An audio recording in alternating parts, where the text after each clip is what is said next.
The Benjamin Dixon Show is only possible with listener support. Go to www.thebenjamindixonshow.com to register for our blog and join the Progressive Army. And now, ladies and gentlemen, You're now about to witness the truth. It's the Benjamin Dixon Show. Yep. Welcome, ladies and gentlemen, to the Benjamin Dixon Show. I am, of course, your host, Benjamin Dixon. It is Tuesday, January 31st, 2017. Thanks so much for joining us. Always want to thank at the beginning of our show. Yesterday was so busy. I got away from me, but I want to take a second to thank all of my patrons without whom this would not be possible. We can't do it without our patrons. You make the show go. And so for that, I want to thank you. I want to thank my newest patrons who are joining the family. Kathy K. Interesting. Thank you for becoming a patron. Wow. There's a lot of alliteration tonight. Patricia P. Thank you for becoming a patron. And Jessica R. Thank you for becoming a patron. Always a pleasure to be with you guys. So Donald Trump has made his pick for his nominee for the Supreme Court.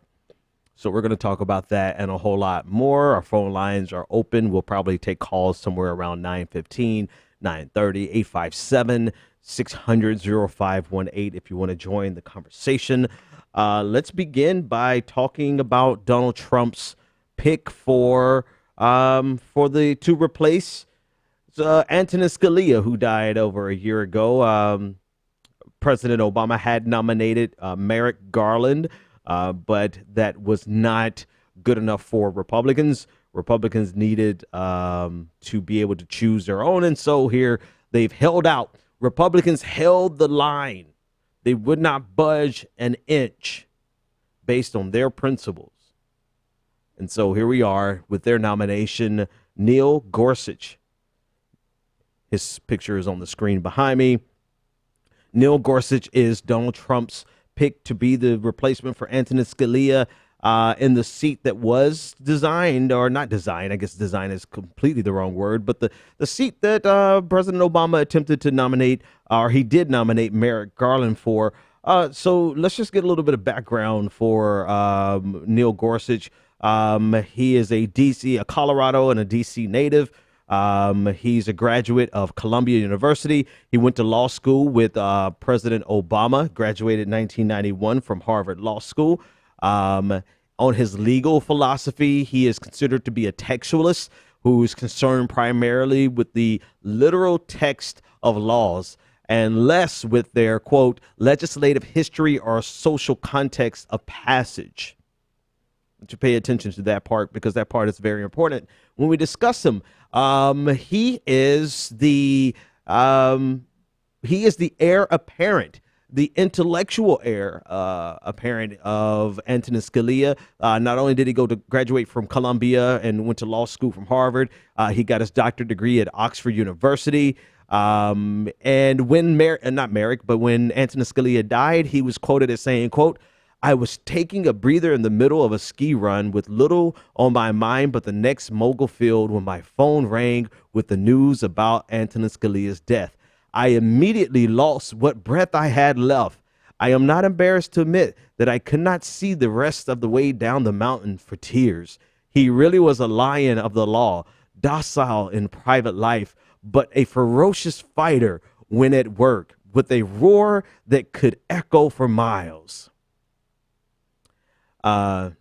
So anyway, that's his thoughts on Antonin Scalia.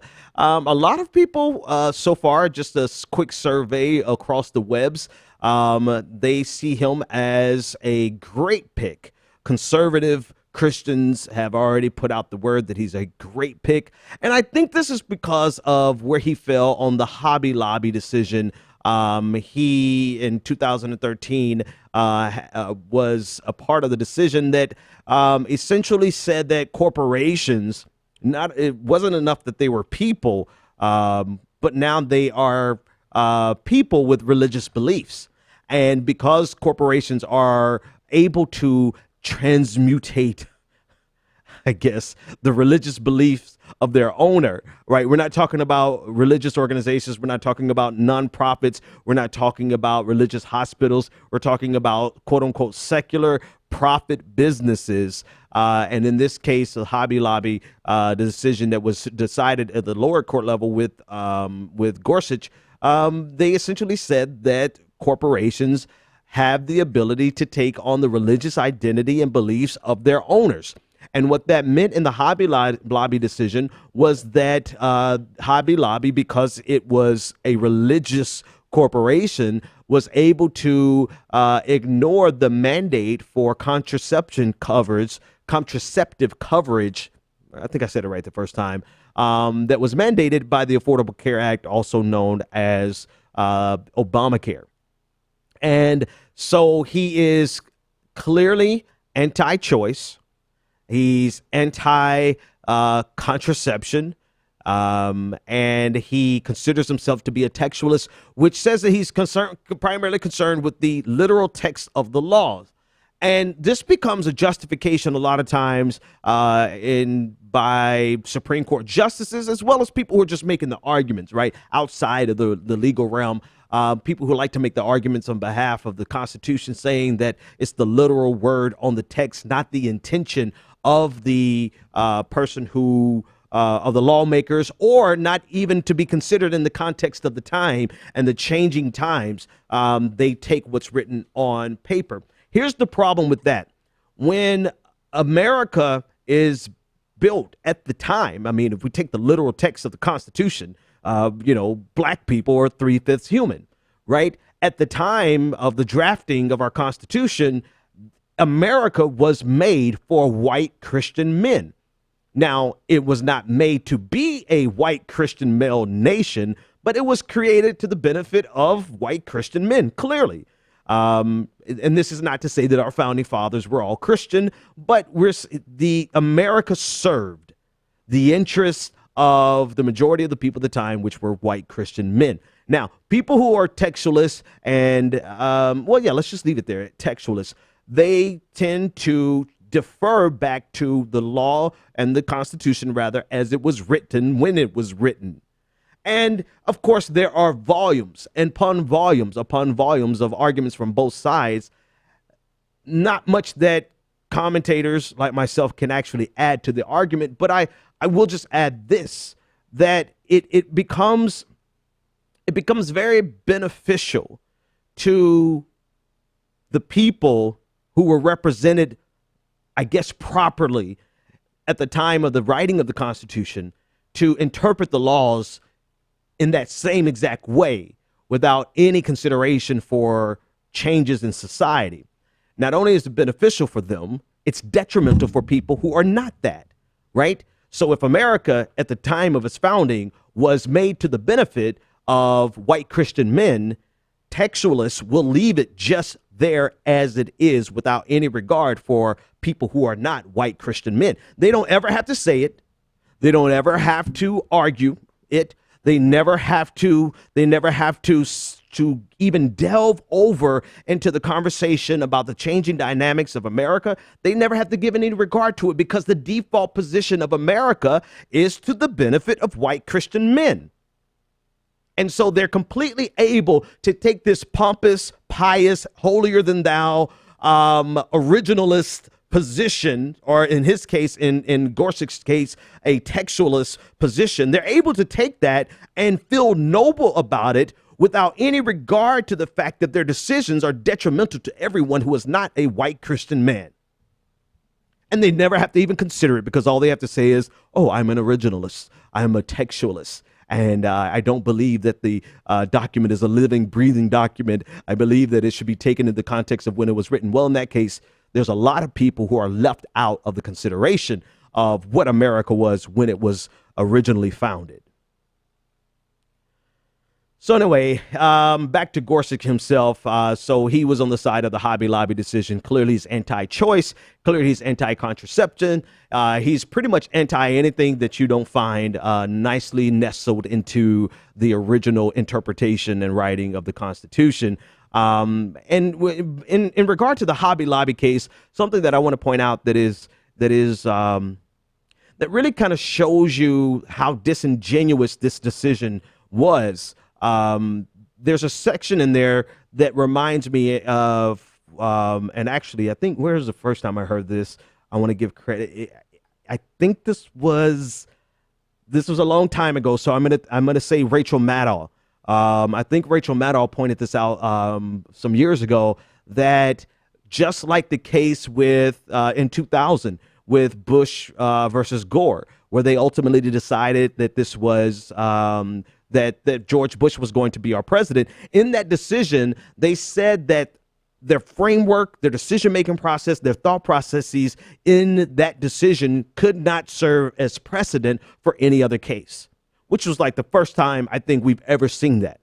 Well, it wasn't the last time we ever saw it, because in the Hobby Lobby case, they said the same thing. And essentially, to me, it seems like special pleading, making a special case, special argument, so that this can fit nicely within the framework of the people who are doing the litigation. They said of the Supreme Court decision, they said this decision on the Hobby Lobby decision, rather, they said this decision concerns only the contraceptive mandate and should not be understood to hold that all insurance coverage mandates, for example, vaccinations, blood transfusions, must necessarily fall if they conflict with the employer's religious beliefs.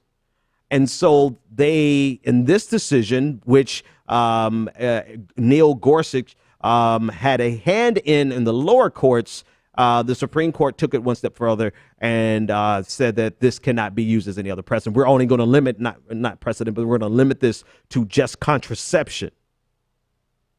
So it shows you how I don't want to say disingenuous, but how specific they made this case to the benefit of Hobby Lobby, to the detriment of all of Hobby Lobby's employees, and not just Hobby Lobby, but other corporations now, who are able to not only be people and have freedom of speech with unlimited funds from a corporation, but they're also able to take on the religious beliefs of the owners. Therefore, if the religious belief of the owner is, we don't believe in birth control and we believe in abstinence only, then now women are unable to get birth control through their insurance coverage from their job. This is who Neil Gorsuch is, however you pronounce his last name. Now, to be fair to him, no, bump that. I don't care about being fair. They don't care about being fair. Why should we? I'm not putting that monkey on my back anymore. But he is, in terms of understanding the law and procedures and just having a firm grasp of the job itself, he's qualified. He's just as qualified as Merrick Garland. Merrick Garland was qualified. So it's not a question of if he's qualified. The question is, where is he qualified based on his ideology? And he brings a strong Christian, conservative, evangelical ideology to the bench, which is not docile. It is very, I want people to understand this. I'm a Christian. And you have Christians who weaponize their faith. Gorsuch is one. He weaponizes his faith, and he has the convenience of wrapping it in textualism, essentially saying that I just have to interpret the Constitution as it was originally written without any regard to changes in societal norms. So he gets to hide this weaponization of his religion based on the fact that he can hide behind this lofty, erudite position where it sounds noble, it sounds intellectual, but it is itself hostile.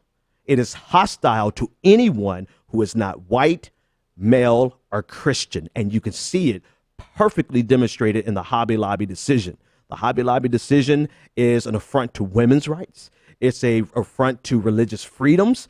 I don't care what they try to say religious freedoms on their end, but it's also an affront to religious freedom from religion, right? And it's an affront to essentially anyone who's not just by default protected in America.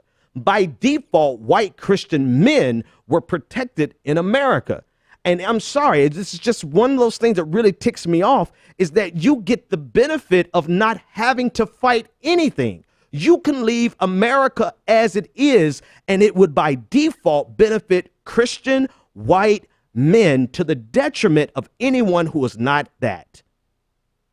And so over the next couple of days, you're going to hear people talking about how he wants to hold tight and firm to the original interpretation of the Constitution, the letter of the law, right? What's written there without any context, the framework of changes in normal societal norms. And it's going to sound good. It's going to sound lofty. They're also going to be able to put in context his robust education and experience, which he certainly has. But you have to read between the lines. His docile and sweet demeanor is hostile to anyone who is not a white Christian man, because that is the framework through which he interprets the Constitution. And that's how he wants to apply it from the bench. And that's why he must 100% be opposed by Democrats. No exceptions. This should be an easy opposition for them. But some reason deep down, I believe they're going to muck it up. I didn't say the F word. I said muck. They're going to muck it up. 857-600-0518 if you want to join the conversation. We'll talk a little bit more about Neil Gorsuch, and more specifically, we're going to talk about the fight that the Republican Party, particularly Donald Trump, he has a hell of a fight on his hand. And so we're going to discuss that. Caller, you're live on the air. What is your name, comment, and or question? Hi, Benjamin. This is Ryan Rankin. Hey, how's it going? Followers, and I just wanted to say thanks for taking the call. Hey, my pleasure. And it is going to be a fight. And first, I will believe a corporation is people. It is famous people when they throw one in jail. All the employees, all the executives, all the shareholders. Yeah. And you throw one in jail, and then I will believe you. Yeah. Okay. Yeah. And I'll push the I believe button. So that's the first thing I have to say about the corporations. As far as the Democrats 100% opposing this nomination, it's not going to happen. Yes, that's what has to happen, but it's not. Mm-hmm. It's unfortunate that the Democrat Party has become Republican-light. Yeah. Yep. If you don't like the Republicans, well, we have Republican-light. If you don't like Bud, well, we got Bud Light. Mm-hmm. So you're going to see the Republicans in the Democrat Party, who say they're Democrats, but actually Republicans, vote for this nomination. Mm-hmm. Mm-hmm. And that's what's going to happen. And they're going to come out, and it's going to be those white males, and it's going to be those others who were snookered, or excuse me, they were hoodwinked into believing this. Yeah. You like that? Yeah. Uh-huh. And that's what's going to happen. And that word was chosen very specifically. Yeah. So that's what we're going to run into with this nomination. I think so, there too. is a lot of stuff going on with this Trump presidency that is just coming at us so fast that your 1 hour show spilled over to hour 20 minutes yesterday. Yeah, man. On your anniversary, by the way. Thank you. Yeah, so, there's a lot going on. It's a lot for us to keep up with. I do appreciate. Cannot. Go ahead. Finish that thought. We have to. We can't. I mean, we have the Dakota Access Pipeline. Mm-hmm. We have the acting Army Secretary jumping in to make sure the Army Corps of Engineers grants that final easement. Yeah. We have the Betty, what's her name, who's not educated, going to lead the Department of Education. DeVos. We have DeVos, yeah. all these. Yeah. Yes, her with the platinum spoon in her mouth. Anyway, we have all these other nominees. It's just an amazing affront in how fast that President Bannon, Trump, is moving to. Nice. I'm sorry, I'm slipping them in here for you. Yeah, you're getting them all in. It's just trying to. It's just amazing. And then just going back yesterday, I think I was the last caller trying to call in. Just all the stuff we're dealing with, the ban on Muslims. Mm-hmm. That's what it is. It is the white Christian male saying no. Mm-hmm. Well, you just destabilized all these countries since way back. Forever. Since before I was born, we've been destabilizing these countries. Exactly. And now you're going to tell me that you're not going to take the refugees? Yeah. Get out of town, that's to put it nicely. Thanks so much for the call, man. I appreciate that. So I think with the Democrats, though, they don't have a choice but to fight in this example, man.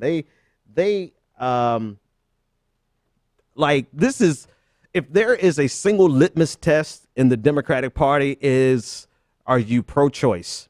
And a very close second and emerging, I think this is going to solidify it, would be, are you pro-contraception? I mean, it makes no, I mean, just practically speaking, abstinence-only education doesn't work. It never worked. Go to church and see how many pregnant teenagers you have there. It just doesn't. It's dumb, right? And you would think that if contraception would, which it does, reduce the demand for abortions, right? Let's think of it in economic terms. There's always going to be a demand for something, and all you can do is reduce the demand for it, the need for it, right? So contraception clearly reduces the need and the demand for abortions. You would think churches, of all people, would be smart enough to actually get behind a contraception movement.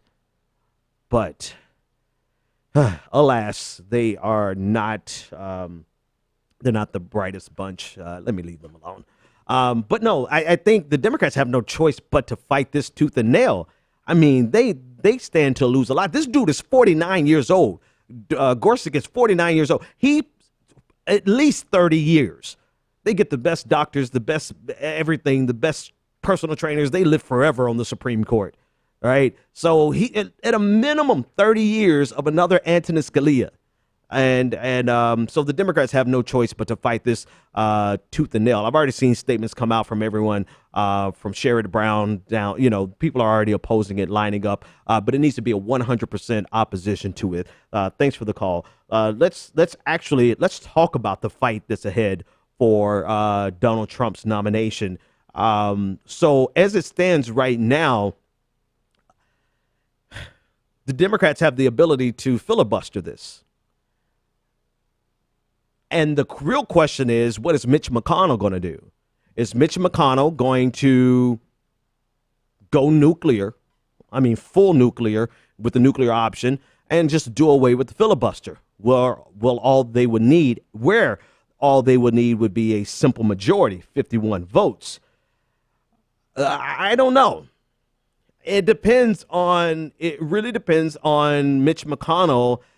And not only Mitch McConnell, because also you think about it, there are Republicans in the Senate who come from blue states who stand to lose quite a bit, confirming someone as conservative and anti-woman as Gorsuch. So it's not only going to be opposition from Democrats, there stands to be some opposition from Republicans as well. Now, here's the other reason, right?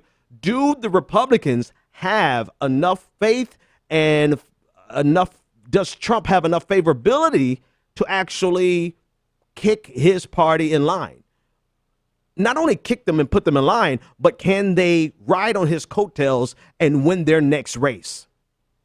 Now, I'm not sure if those same Republicans who are up, who are a part of voting in, I believe, was it Kagan? But they held from blue. I don't know if they're up in 2018 or 2020. I don't know how soon their race is up or up. I'm sure we can pull that and find that information. But it's not going to be an easy road ahead because there's pressure being put on Republicans as well. Donald Trump's coattails are very thin. Donald Trump cannot save a senator's race seat. He can't. His popularity is so low that it would take the Senate Republicans have nothing to gain from taking it on the chin for Donald Trump. That's what I'm trying to say. They have nothing to gain from falling on their sword for Donald Trump. So the real question becomes a political one, regardless of what Mitch McConnell does, right? Mitch McConnell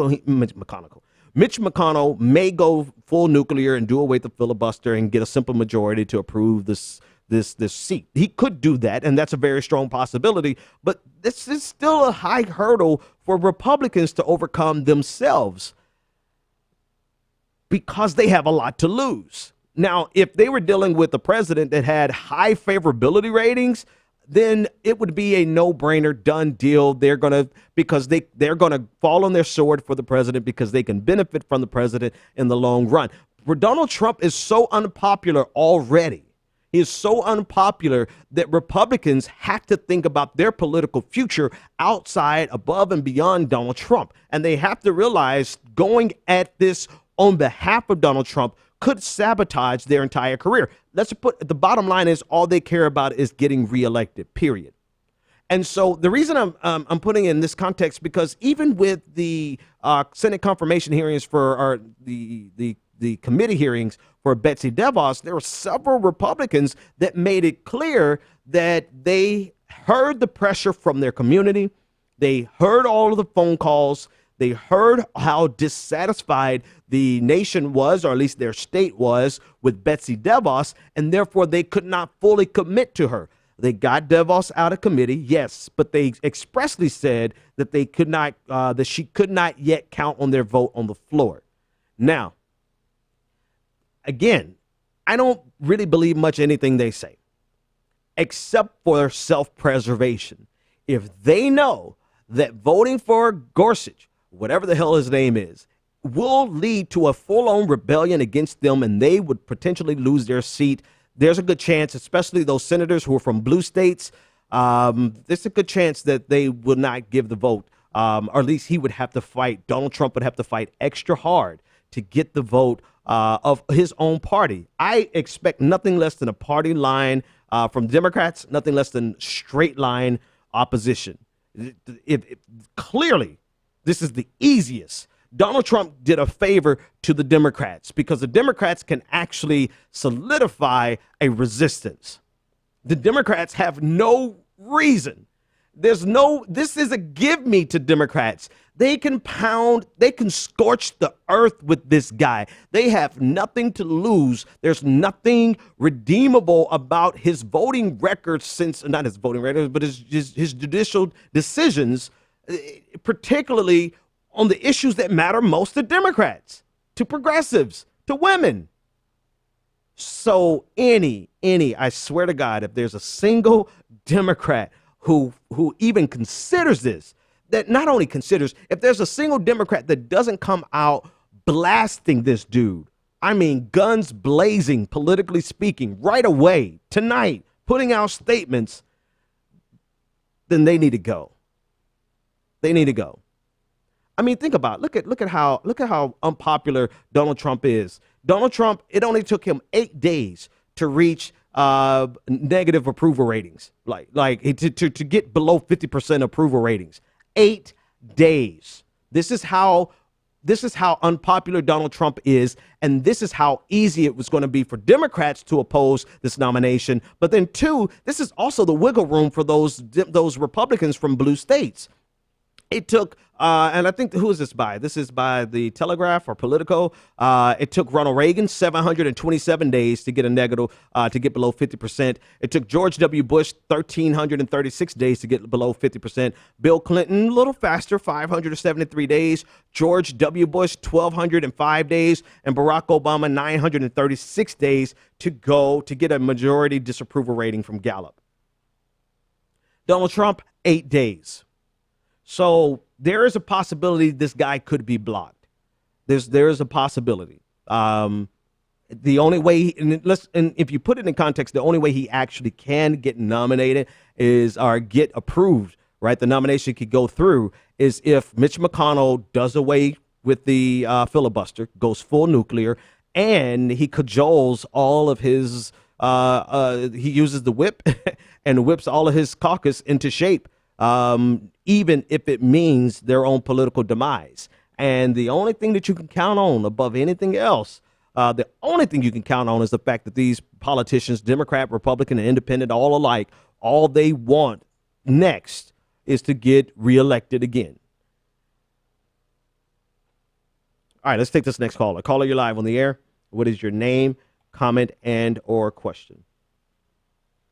Hi, Ben. This is Vita. Hey, Vita. How's it going? How are you? I'm doing good. How about yourself? When you get a chance, I left you an email. I wanted you to call me. I wanted to ask some questions about podcasting and starting a station. Okay. I wanted to ask you a couple of questions. All right, sure. So anyway, my question is to you. Before Donald Trump, for the hearings for his candidates that he picked, wasn't the fact that there was their applications, their paperwork had not been completed when the Democrats were doing the hearing? So if they haven't completed the paperwork, why are they going in to have these hearings to decide on them if all their information on them is not complete? And so why are the Democrats not putting that out there in the public so people will know to force Donald Trump and the Republicans to let the public know they're not doing the proper paperwork? They're Yeah. Nah, you hit it, because that was one of the most thanks for the call, Vita. That was one of the most frustrating things today as I listened to the Senate confirmation hearings, or the committee hearings for Betsy DeVos, where I forgot the senator's name. I should have wrote her name down. But she was letting them know she wanted a delay because they had not received all the paperwork from DeVos. And yet the committee chairperson was like, well, that's basically saying that's your opinion. From my opinion, she has turned in all her work. And I'm like, wait a minute. She either turned in all of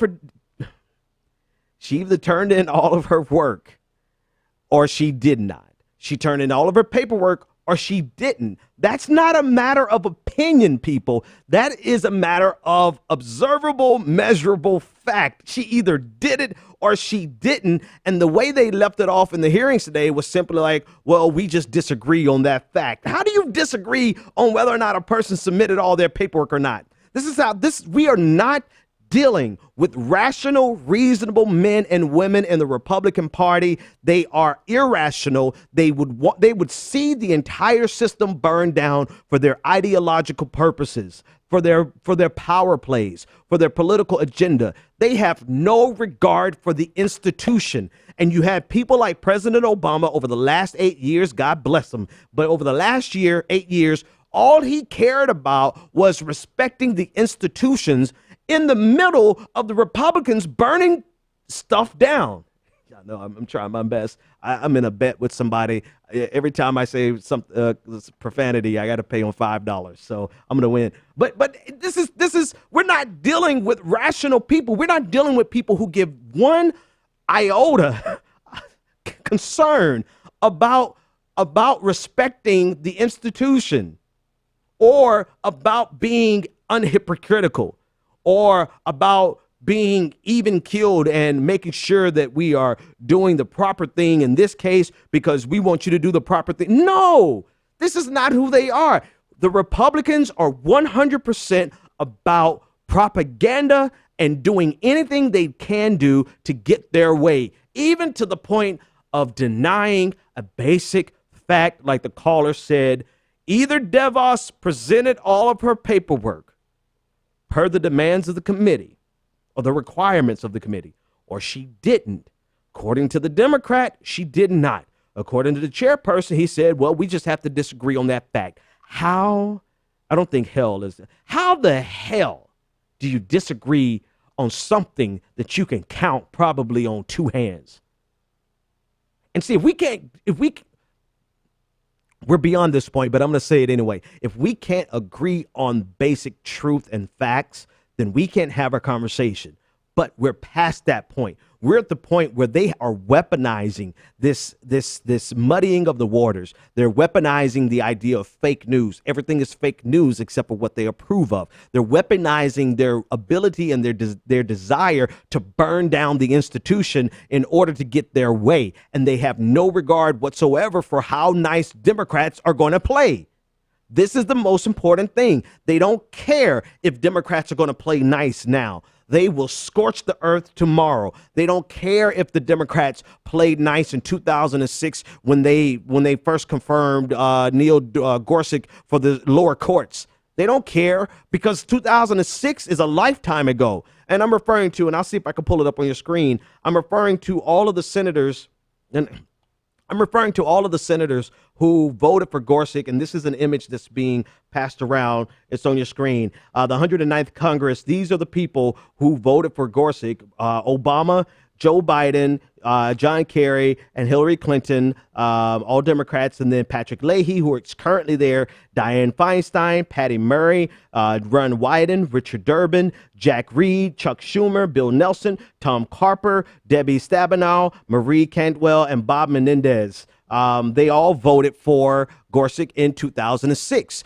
And so the argument that's being presented is, well, if you voted for him in 2006, then you should vote for him in 2017. No, because he has a record now. Two reasons. Number one, he has a record now that says, I don't care what we decided in 2006. He is antithetical to what we stand for.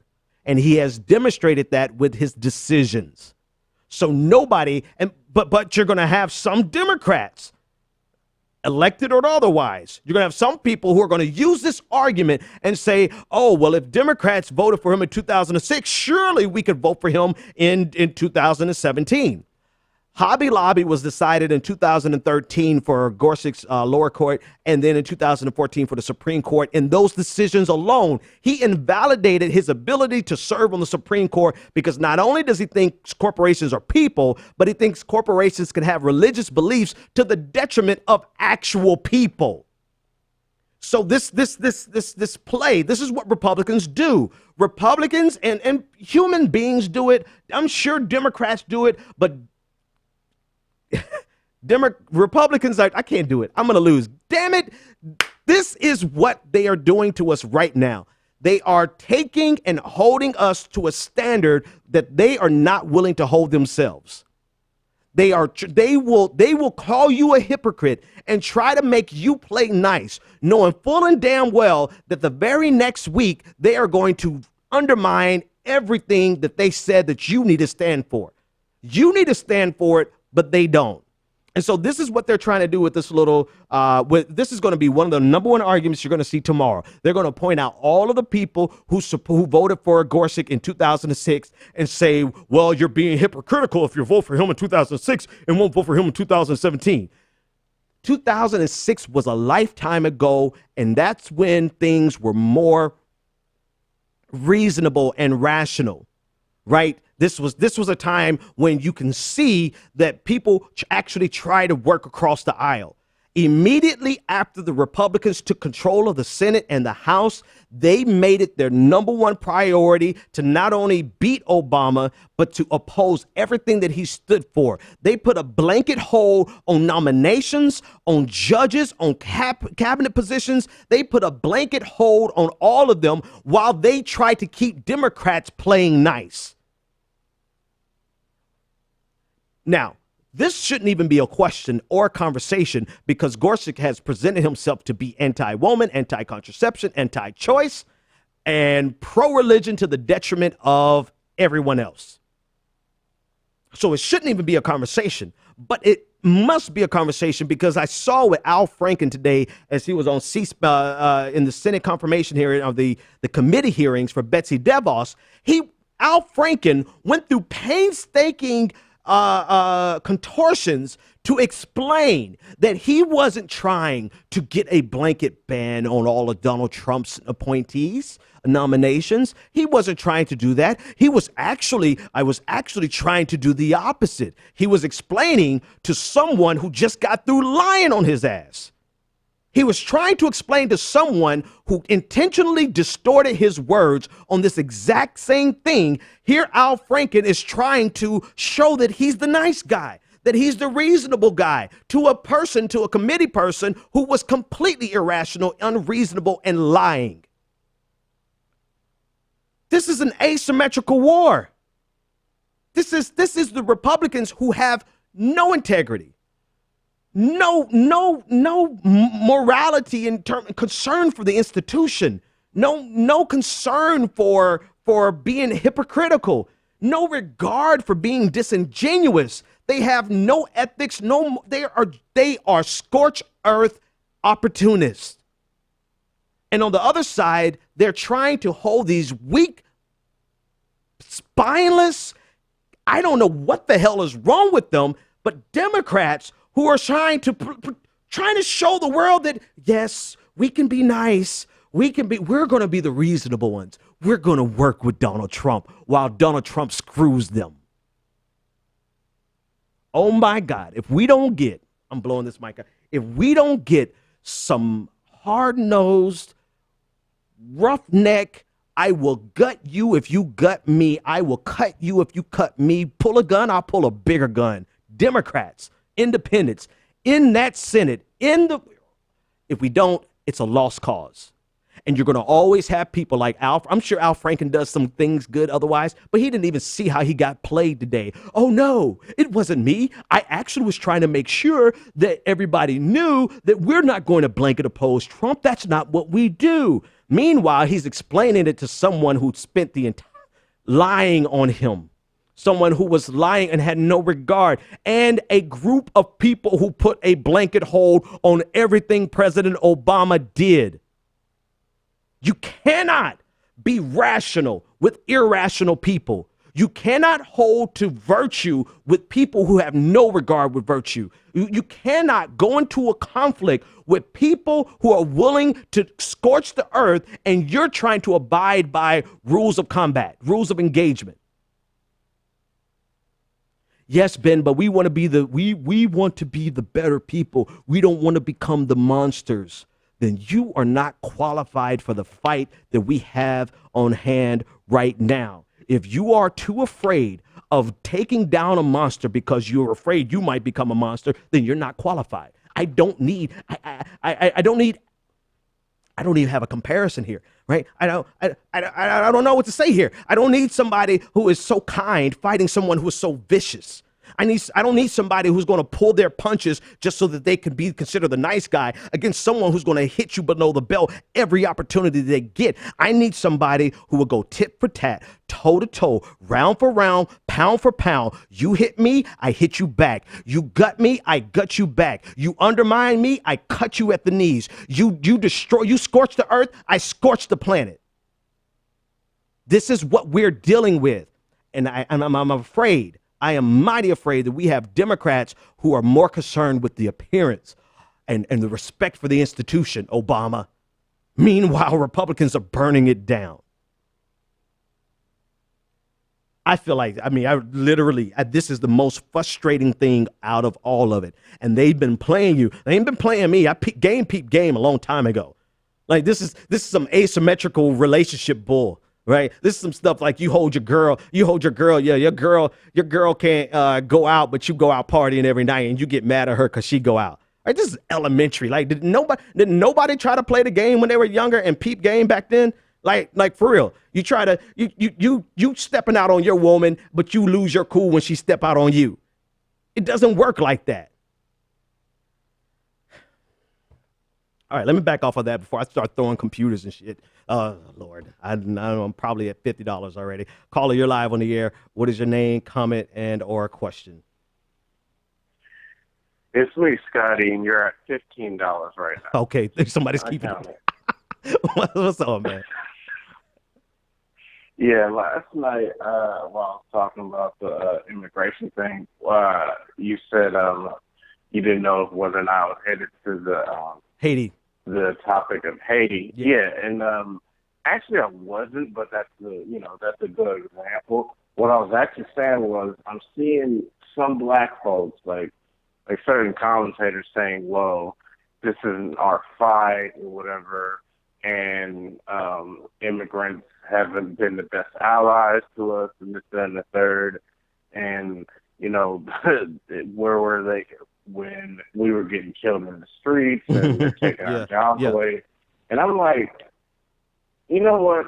I can understand those feelings, whatever, but that shit ain't important right now. It really is. It's like, all right.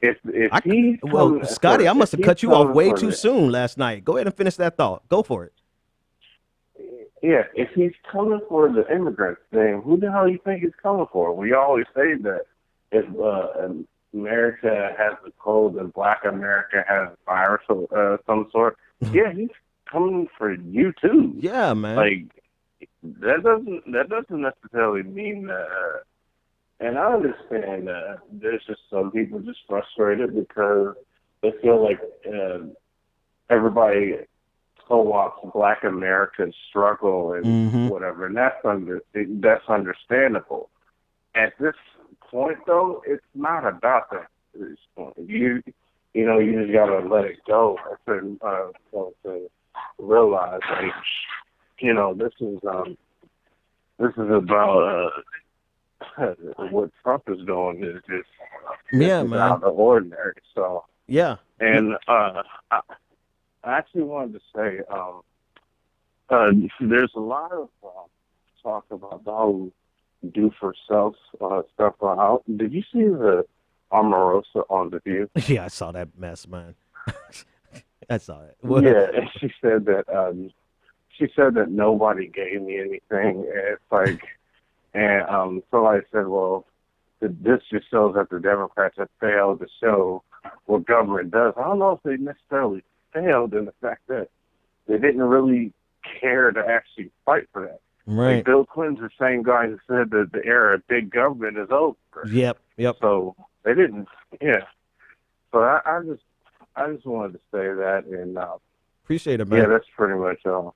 Thanks, man. Appreciate the call. 857-600-0518. I clearly, yeah. I mean, let's touch on that a little bit. What you were saying last night, I cut you off too soon because you actually finished a totally different thought that I thought you were going last night. This whole idea, it's permeating in the Black community, and I'm hearing it from some non-Black progressives. But it bothers me the most from the Black community. This idea that we should not expend any energy trying to help Muslims, which some Muslims are Black, but we shouldn't try to help them because, who was here to help us, or, we need to be concerned about our issues, or we can't multitask and take care of A, B, and C while trying to fight X, Y, and Z. And it's preposterous because if they're coming from Muslims today, hey, they're coming for us tomorrow. Jeff Sessions can't wait to get in office to become the Attorney General so he could bring law and order back to America. It's completely preposterous. And so, I mean, that's all I'm going to say about that. Next story, 857-600-0518. If you want to join the conversation. I'm just taken aback by this idea of Democrats trying to be reasonable. We can't, man. You cannot win a fight with people who want to destroy you, and not just destroy you, but destroy your whole way of thinking. Listen, they have one view of the world, and that is the Christian capitalism. That's it. Christian capitalism. They want as much free market to the extent that it benefits their donors, right? They're willing to bend the free market as much as they can on behalf of their donors. They're willing to socialize the losses and privatize the profits. They're willing to break the free market all day long to benefit corporations. So let me take capitalism out. This Christian corporatism, that's what it is. Christian corporatism. And they're willing to bend the rules of Christianity as much as they need to in order to pacify the needs of the corporations. So I actually can take away Christianity out of it, even though they're the social movement of the evangelical church is hostile. It is hostile even to non-evangelical Christians like myself. I would get ran out of a church if I go in there talking about justice as it's defined in the Bible, right? If I went up there and gave a sermon and managed to make it through without cussing and talked about justice as the Bible actually talks about it, I mean, bringing down Pharaoh in exchange for lifting up the oppressed people. The way you get to heaven is by selling all of your riches. You can't get to heaven because you're not willing to sell if I went in there and start talking about that, they would chase my ass clear across the other side of the country. So they're willing to bend Christianity as much as they're willing to bend capitalism, all to benefit corporations. The problem with Democrats is that they started falling in love with the donations of corporations about 40 years ago, and they moved away from the populist movement in order to embrace corporations, and now they become almost indistinguishable from Republicans, with the exception of social issues. And this is why the nomination of Neil Gorsuch is beneficial to Democrats, because if nothing else, you better stand for the only thing that you've been standing for the last 40 years. You have not stood for the working class. You haven't. The only thing you stood for are social issues. The only litmus test that's legitimately used in the Democratic Party is whether or not you support Roe v. Wade. There might be one other, but that's the number one. So this guy, there is no need to even give the appearance of being reasonable. Matter of fact, it's time for Democrats to show how unreasonable they can be. It's time for Democrats to show how intransigent they can be, how petty they can be. Sometimes you got to be petty as F. Sometimes you got to do the right thing, to fight for the right thing, to get the victory for the people who need it the most. You've got to be able to bend your own sense of moral superiority.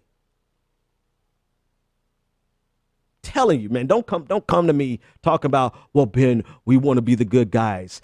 No, we have to destroy this movement that is trying to take us back to the good old days when it was good for white Christian men and nobody else. Not even good. It wasn't even good. It wasn't even good to Thomas Jefferson. I'm not even a fan of Thomas Jefferson, his slave raping ass. But he couldn't even be his own agnostic atheist self because of what America was, right? He had to pretend to be a Christian. So I'm saying it's not even good to white men who are not Christian, right? That's the limitation. And then God forbid you're a gay man, right? LGBTQ white person. You are just as out of the club as women, because they have this view of America. And this is a weaponized view. This is not some docile, staying in your church type of interpretation of America. This is a weaponized view of America that has not only taken over capitalism, because it's not capitalism that we're even doing anymore. It's taken over religion, and it is reformed. It has changed and manipulated religion to capitalism to serve their corporate masters. It is a very dangerous ideology, and I'm more upset right now today with Democrats who have been coddling it and trying to be the moral superior person and be, we're going to play nice. We're going to protect the institution. We're going to protect the institution so that the institution, because ultimately the institution is what protects us. Bull shit. $20. All right. I don't even know what else is on my agenda. Hell, I only got 4 minutes left. Let's take this caller while I look at some notes. Caller, you're live on the air. What is your name, comment, and/or question? Hey, Ben, it's Bryce. So, I wanted to kind of piggyback off what Scott was saying, because there's a lot of people, especially in the conscious community, black people, that, have come out. We know of them, and nothing against them and everything like that, but it's just this whole thing with the immigrant situation.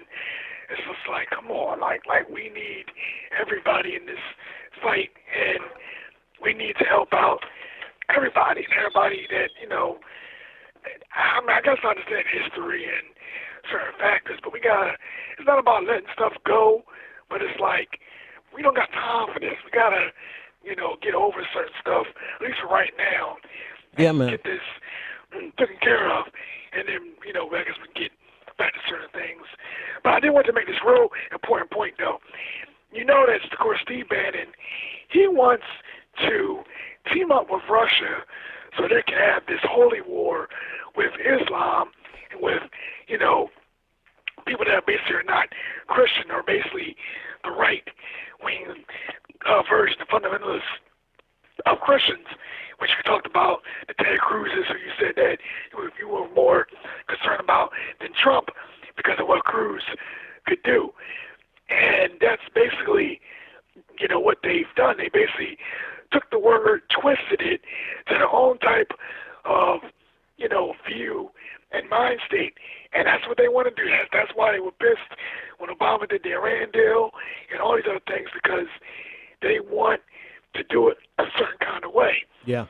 And they just took it and just twisted it, and we gotta stop that, because we can't have that, because that was not good for nobody. Yeah. So we gotta do what we gotta do, and let's see how it goes. Yep. Thanks for the call, Bryce. 857-600. Obviously, I'm going into overtime. If you want to join the conversation, I think actually what the caller just spoke about it would lead into this next story perfectly. Everyone's been talking about, and I wanted to cover it yesterday, but I didn't. I ran out of time. About the article, trial balloon for a coup, I believe is the title of the article, and they use the image of the day after tomorrow. So this is an article on Medium, and it's by, I got to get the author's name, and I'll get the name and mention it. So anyway, the article is basically took a look at the news for the last 24 hours, and over the last week. And he tried to put together a theory of what we can expect from Trump and what their agenda is. Matter of fact, this article is so viral. All I have to do is type in trial, and it comes up, trial balloon for a coup. This is how big the article was. Matter of fact, the dude went from, not that this is relevant at all, but he went from like 8,000 followers on Twitter to like 30,000 people overnight. So it's a great article in the sense, Jonathan Zunger. Okay, now I can talk about it. I wanted to give credit where credit is due. So Jonathan Zunger on Medium, he wrote the article, and what he's doing, he's combining all the facts, and he believes that these 5 or 4 facts paint a picture of a coup, and this is what he believes Donald Trump is instituting. He said, Trump, quote, Trump was indeed perfectly honest during the campaign. He intends to do everything he said and more. This should not be reassuring. Number 2, the regime's main organizational goal right now is to transfer all effective power to a tight inner circle, eliminating any possible checks from either the federal bureaucracy, Congress, the courts, departments are being reorganized and purged to effect this. Number 3, the inner circle is actively probing the means by which they can seize unchallenged power. Yesterday's move should be read in the first part of that, blah, blah, blah. And number 4, the aims of crushing various groups, Muslims, Latinos, the black and trans communities, academics, and the press are very much primary aims of the regime and are likely to be acted on with much greater speed than was earlier suspected. The secondary aim of personal enrichment is also very much in play, and clever people will find ways to play these two together. All right, so it was super viral. I will say this. His observations are spot on. This is what's happening. Does it add up to an actual coup? I think that portion may be irrelevant. And hear me out before you flip your lid. Even if they are not intentionally going after a coup, their actions really indicate that they are looking for a power grab at a minimum. And I read a really great rebuttal to this article because they were saying every action, they were talking specifically about the trial balloon, every action that the author interpreted as aggressive and hostile could very well be a signal of weakness in Donald Trump. Now, I want to delineate between Donald Trump and Steve Bannon because I don't think there's anything weak about Steve Bannon's agenda. I think Donald Trump's weakness is he's just feckless and imbecilic and doesn't know what the hell he's doing. Therefore, he has to follow whatever Steve Bannon is telling him, right? So the rebuttal to this article was by Trumpinski, and it was at tompinski.com. I said that name so wrong. It's Tom Pepinski. TomPepinski.com. It's a great rebuttal, and it takes a look at all of the evidence and gives you a historical academic reasoning and explanation of why this doesn't mean that Donald Trump is trying to institute a coup. Not defending Donald Trump, but it could be all of these things are happening because he's A, feckless, and 2, weak. Now, taking both of those two articles together, the actual trial balloon and the rebuttal, I think it doesn't matter whether or not Trump is weak or whether or not he's actually going after a power grab, because the people around him are going after a power grab. Steve Bannon has an agenda. We don't really know if that agenda is so robust that he wants to fundamentally change the structure, or if he even can fundamentally change the structure of America in order to suit his goal. However, they're making the attempt. Marco Rubio, senator from Florida, was trying to get clarification on the immigration ban, refugee ban, whatever the hell you're calling it these days. And he was told by the Department of Homeland Security that they were not to answer questions to Congress, from Congress. Like, that is exactly what this author was talking about, right? There are no checks and balances.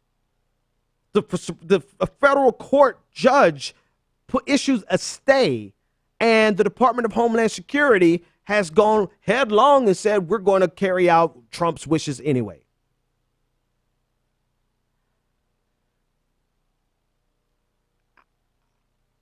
I think at this point, I'm falling on the side. Like, I didn't really have my mind made up before I started talking about this, but just talking it through with you, I'm thinking I'm on the side of the original article, trial balloon for a coup, right? And whether or not in their minds they're trying to institute a coup is irrelevant. The sum total of your actions creates an executive branch that has zero checks and balances, that is not accountable to the judiciary and not accountable to Congress. And the most amazing thing about this is how excitingly happy Republicans are for this. See, this is this asymmetrical warfare I'm telling you we are in, this political war that we're in. Republicans, no matter, Obama could have gone and laid a wreath at the tomb of the unknown soldier, and they would accuse him of being a demagogue, Hitler slash authoritarian. No matter what Obama did. And so what does Obama do? He capitulates and plays as nice as he could. Doesn't do anything aggressive. Doesn't do anything too brash because he doesn't want to be seen as an angry black man. He doesn't do anything to help the black community expressly because he's not the president of black America. He's a president of all America. You know, we don't have black America. We don't have white America. We have the United States of America. All that jazz, right?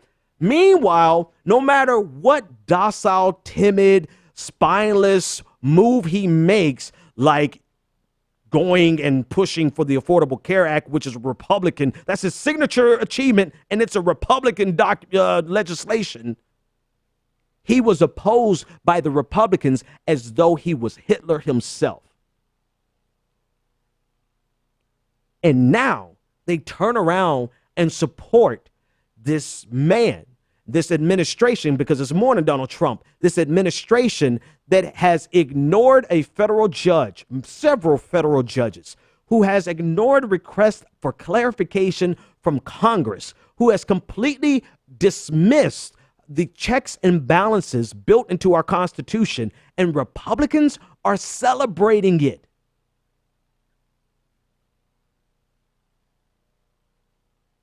I swear, oh my God.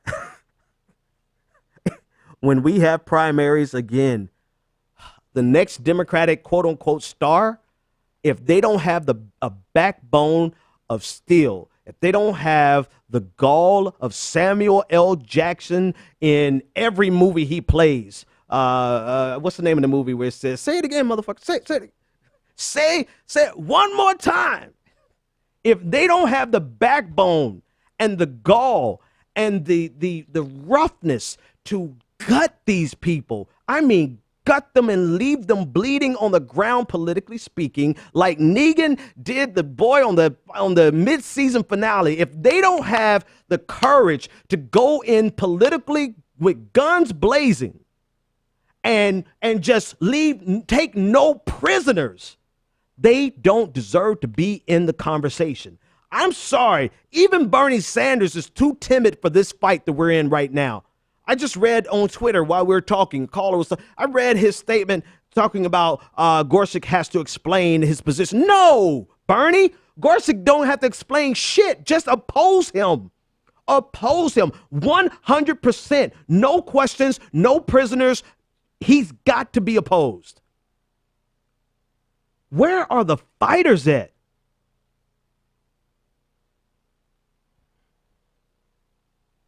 When y'all find them, let me know.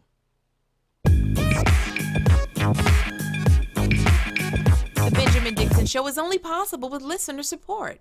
Go to www.thebenjamindixonshow.com to register for our blog, join the Progressive Army, and support The Benjamin Dixon Show. It's Ben Dixon! If you like this episode, be sure to share, like, and subscribe.